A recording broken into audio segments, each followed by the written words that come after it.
Hello बच्चों, let's read this question. The question says the far point of A myopic person is 80 centimetre in front of the eye. What is the power of the lens required to enable him to see very distant objects clearly?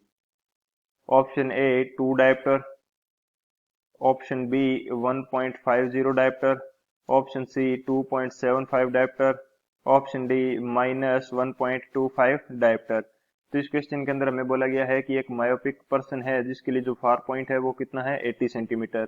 तो हमें lens की जो power है ये find out करनी है ताकि वो फिर से डिस्टेंट ऑब्जेक्ट्स को क्लियरली देख पाए। तो बात करते हैं की कंसेप्ट की। तो की कंसेप्ट ये हमारे पास क्या हो जाएगा, हम बात करते हैं मायोपिक कंडीशन या मायोपिया की। तो यदि बात की जाए कि मायोपिया के अंदर क्या होता है, तो इस कंडीशन के अंदर जो हमारे पास नियर की ऑब्जेक्ट्स होती हैं ये हमें क्लियर दिखाई देती हैं। नियर ऑब्जेक्ट्स ये हमें कैसी दिखाई देंगी, क्लियर। एंड जो फार ऑब्जेक्ट्स होंगी, फार ऑब्जेक्ट्स ये हमें ब्लर दिखाई देंगी। फार ऑब्जेक्ट्स क्या दिखाई देंगी, ब्लर। ये हमारे पास हो गया फर्स्ट की कंसेप्ट। एंड सेकंड जो की कंसेप्ट है वो हम इस क्वेश्चन के लिए यूज करेंगे lens formula. Lens formula lens formula हमारे पास क्या होता है, 1/v minus 1/u which is equal to 1/f। v is the distance of image, u is the distance of object and f is the focal length of lens। तो ये हमारे पास दो की कंसेप्ट है, इन दोनों से इस क्वेश्चन को करते हैं सोल्व। अब बात की जाए यदि सॉल्यूशन की, तो हमें क्वेश्चन के अंदर क्या गिवन है कि जो इस पर्सन का फार पॉइंट है ये इन्फिनिटी न रह के कितना हो चुका है, 80 सेंटीमीटर। तो इसका जो फार पॉइंट है ये हमारे पास कितना है, 80 सेंटीमीटर। एंड जो नियर पॉइंट है, नियर पॉइंट की वैल्यू अभी भी हमारे पास क्या है, नियर पॉइंट की वैल्यू है हमारे पास 25 सेंटीमीटर। नियर पॉइंट की वैल्यू हमारे पास कितनी है, 25 सेंटीमीटर। तो हमारे पास कंडीशन कुछ इस प्रकार से है कि इस पर्सन को जो ऑब्जेक्ट है इन्फिनिटी के ऑब्जेक्ट दिखाई न दे के ओनली 80 सेंटीमीटर दूर जो ऑब्जेक्ट्स रखी हुई हैं वो दिखाई देती हैं। यानी कि ये पर्सन जो है इन्फिनिटी के ऑब्जेक्ट को नहीं देख सकता। तो इसको करेक्ट करने के लिए हम कोई इस प्रकार का लेंस यूज करेंगे जिसके अंदर यदि कोई ऑब्जेक्ट इन्फिनिटी के ऊपर रखी हुई है तो उसकी इमेज कहाँ बन जाए, इसकी इमेज बन जाए 80 सेंटीमीटर पर।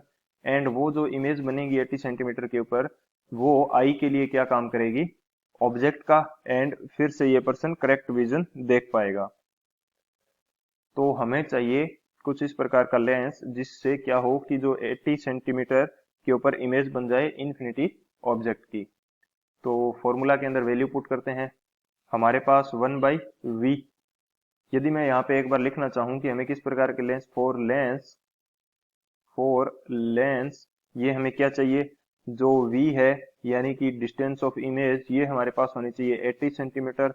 एंड जो ऑब्जेक्ट है ये हमारे पास कहाँ होनी चाहिए, इन्फिनिटी पे।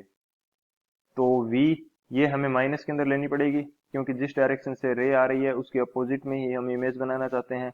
एंड u भी हमें नेगेटिव में लेनी पड़ेगी क्योंकि इसका मेजरमेंट भी डायरेक्शन ऑफ रे के अपोजिट होगा। तो फॉर्मूला के अंदर वैल्यू पुट कर देते हैं। वैल्यू पुट करेंगे तो ये हमारे पास क्या आ जाएगी, 1/v। v की वैल्यू हमारे पास क्या है, -80 सेंटीमीटर, माइनस 1/u। u की वैल्यू हमारे पास क्या है, minus infinity, which is equal to 1/f। तो यहाँ से जो f की वैल्यू है ये हमारे पास कितनी आ जाएगी, -1/80। एंड ये जो वैल्यू 1/इन्फिनिटी है ये 0 हो जाएगी, सो 1/f। तो यहाँ से जो f है फोकल लेंथ, उस लेंस के लिए फोकल लेंथ हमारे पास कितनी आ जाएगी, -80 सेंटीमीटर। फोकल लेंथ कितनी आ गई, -80 सेंटीमीटर। अब बात करते हैं उस लेंस की पावर की। तो किसी भी लेंस के लिए जो पावर है इसको मैं शो करूं यदि P से, तो इसकी वैल्यू हमारे पास होती है 100 फोकल लेंथ, जिसको हम मेजर करते हैं सेंटीमीटर के अंदर। तो पावर इस लेंस के लिए हमारे पास कितनी आ जाएगी, 100 फोकल लेंथ की वैल्यू अभी हमने फाइंड आउट करी है -80। तो जो पावर है ये हमारे पास निकल के आ जाएगी -1.25 डायप्टर, -1.25 डायप्टर।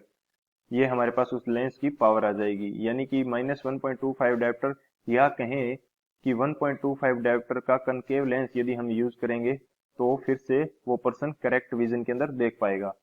बात करते हैं ऑप्शंस की, कौन सा ऑप्शन हमारे पास करेक्ट हो जाएगा। जो ऑप्शन डी है -1.25 डायोप्टर, ये हमारे पास करेक्ट ऑप्शन हो जाएगा। So option D is the final answer. I hope you understood it well. Best of luck. Thank you.